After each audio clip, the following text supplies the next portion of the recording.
हरि ओम. अग्राह्य शाश्वत कृष्ण लोहिताक्ष प्रतर्दनः प्रभूतक श्रीकुब्धाम पवित्रं मंगलम परम. अग्राह्य कर्मेंद्रियांनी जाणता न येणारा, अगोचर इंद्रियातीत, अगम्य, अनाकलनीय, गुह्य. ग्राह्य म्हणजे ग्रहण करता येणारे, त्याच्या विरुद्ध अग्राह्य. देहातील मी करता करविता सर्व मीच करतो हा भ्रम, त्यामुळे कर्तृत्व घेतो. पण जेव्हा कुडीतून प्राण जातो तेव्हा डोळे असून पाहता येत नाही, कान असून ऐकता येत नाही, पाय असून चालता येत नाही. कर्म करणारा करता तो मी देही गळून पडतो. म्हणून आत्मसाक्षात्काराने ज्ञानी फक्त जाणू शकतो की हे सर्व करणारा अग्राह्य परमात्माच आहे. पश्यन शृण्वन स्पृशन जगन नश्वन गच्छन स्वपन श्वसन प्रलपन विसृजन गृह्णन उन्मिशन निमिशन अपि अमनस्ताताम तदा याति ग्राह्य भावे तदग्रहम. मांडोक्योपनिषद 32. जे सत्यतत्व आत्मतत्व आहे, या ज्ञानामुळे मन कसलाही संकल्प विकल्प करीत नाही, तेव्हा अस्तित्व संपते. अवलोकनासाठी काहीच उपलब्ध नसल्याने मन कसल्याही जाणीवेच्या अवस्थेपासून मुक्त होते, तेव्हा त्या आग्रहायाचा आत्मबोध होतो. 56वे नाव आहे शाश्वत. सर्व काळी अस्तित्वात असलेला नित्य तत्व, एकरूप एकरस, अविनाशी, अनादी, पुरातन.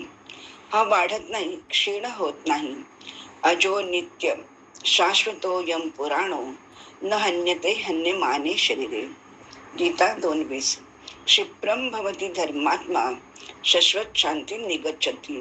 9:31. भक्त भगवंताशी अंतःकरणातून एकरूप झाल्यास शाश्वत शांती अनुभवतो. पुरुषम शाश्वतम दिव्यम आदि देवमजम विभुम. गीता 10:12.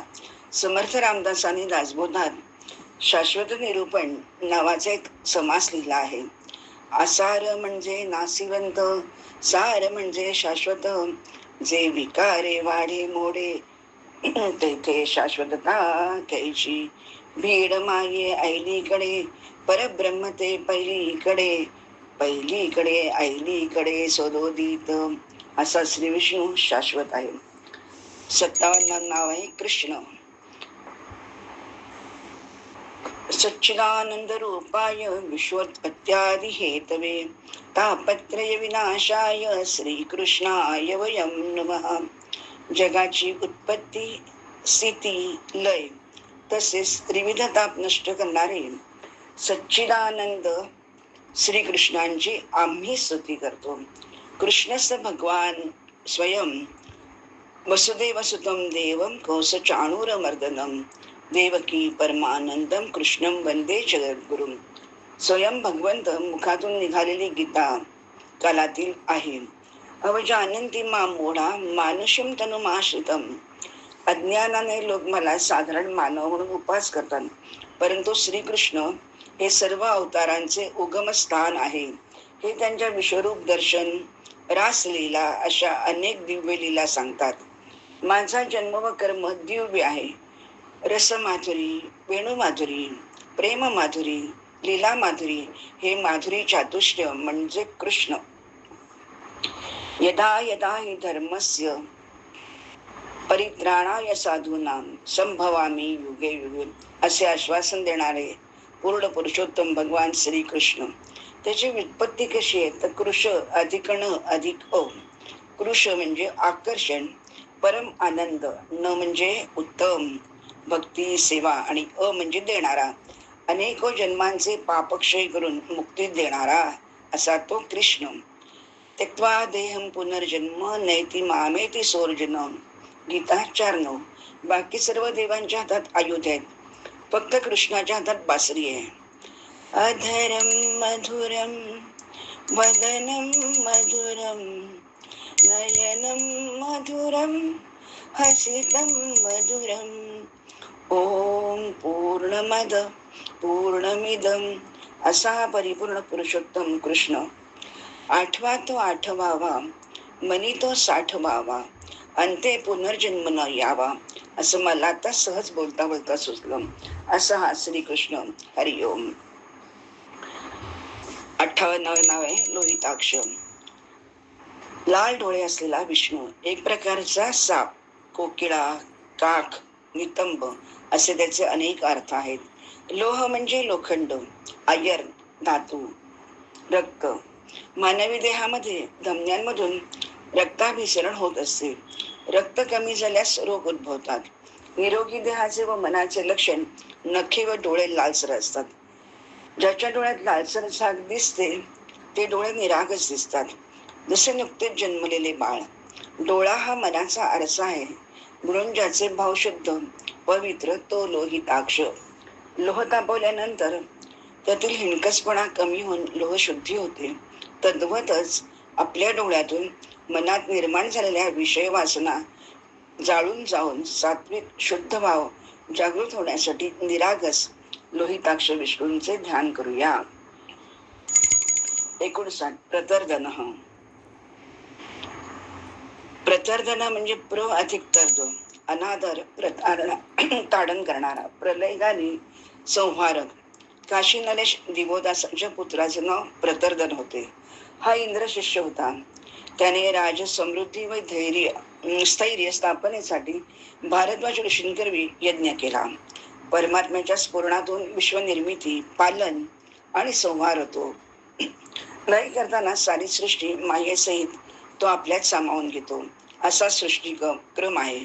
पण देव, दानव, मानव यापैकी कोणी अहंकाराने गर्वाने उन्मत्त झाल्यास त्यांना ताडण करतो, शासन करतो व वटणीवर आणतो. हे सर्व त्यांच्या भल्यासाठी असते, कारण तो माता धाता पिता आहे. असा हा विष्णू प्रतर्दन होतो. 59वे नाव आहे प्रभूत. प्र अधिक भूत. प्र म्हणजे प्रकर्षाने, प्रकाश, तेजस्वी, ज्ञान, ऐश्वर इत्यादी गुणांनी संपन्न, जो अनादि, उत्पन्न, उद्भूत, मुबलक प्रमाणात, पूर्ण, पक्व, उन्नती. भूत म्हणजे प्राणी मात्र, पंचमहाभूते या सर्वांचा निर्माता. मम योनिर्महद् ब्रह्म तस्मिन् गर्भम दधाम्यम, संभव सर्वभूतानां ततो भवति भारत. गीता 14:3. परमात्मा प्रभूतः महातत्वांमध्ये बीजरूपी जीवाची गर्भधारणा करतात. पंचमहाभूते इत्यादी सहित सर्व 24 सत्वे म्हणजे भौतिक शक्तीचा निर्माता विष्णू प्रभूतः आहे. अशा प्रकारे 61वे नाव बघूया. प्रभूत त्रिकुब्धाम. वर खाली मध्ये या तिन्ही दिशांचे आश्रयस्थान. आपल्या चर्मचक्षुंना 4 मुख्य 4 उपदिशा ठाऊक आहेत, पण तमस्य विश्वस्य परम निधानम, या संपूर्ण विश्वाचे शाश्वत परमाश्रयस्थान कसे आहेत? परम ब्रह्म, परमधाम, पवित्रम, परमं भवान, अनादि मध्यम अनंत माध्यम आणि आदि मध्य अंतरहित आहात. येथे काळकृत म्हणजे अनंत म्हणजे देश, काल, वस्तू इत्यादीला सीमारेषा नाही. द्यावा पृथ्वीवर इदमंतरम व्याप्तम त्वयैकेन विशिष्य सर्वाः, दृष्टाद्भूतं रूपमुग्रं तवेदं लोकत्रयं प्रवेथितं महात्मन. स्वर्ग, पृथ्वीच्या मध्ये असलेली पोकळी, आकाश तसेच दशदिशा आपल्याच आधाराने आपल्या आहेत. आपल्यालाच भगवंत कृपेने कदाचित त्रिमतीपर्यंतचे ज्ञान होईल, 3 डायमेन्शनचे. त्यासाठी त्रिकुब्धामची निरंतर साधना हवी. 62वे नाव आहे पवित्रम. सर्वांना पावन करणारा, निर्मल, शुद्ध, नितळ, धवल. ओम तस्य ते पवित्र पते पवित्र पदयते तस्यम तस्ये ते पवित्रते. कृष्ण यजुर्वेद 6:1-1:9.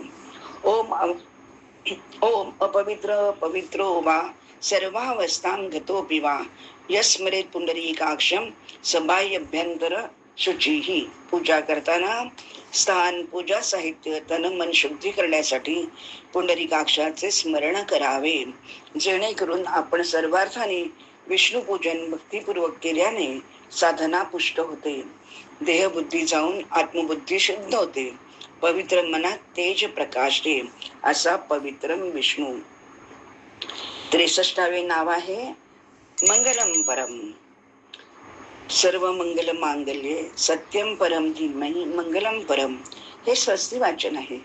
शुभ कार्य करताना काया वाचा मने सर्व अशुभाचा नाश होऊन शुभ प्राप्तीसाठी परमात्म्याची मनोभावे केलेली प्रार्थना आळवणी.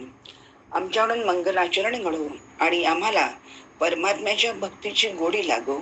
आमचे आचार उचार विचार मंगलम परमम होऊ देत. तर अशा या मंगलम परम विष्णूंचे आपण निरंतर ध्यान करूया. अशा प्रकारे हा श्लोक इथे समाप्त झालेला आहे. श्लोक क्रमांक 20, नाम 63. हरिओम.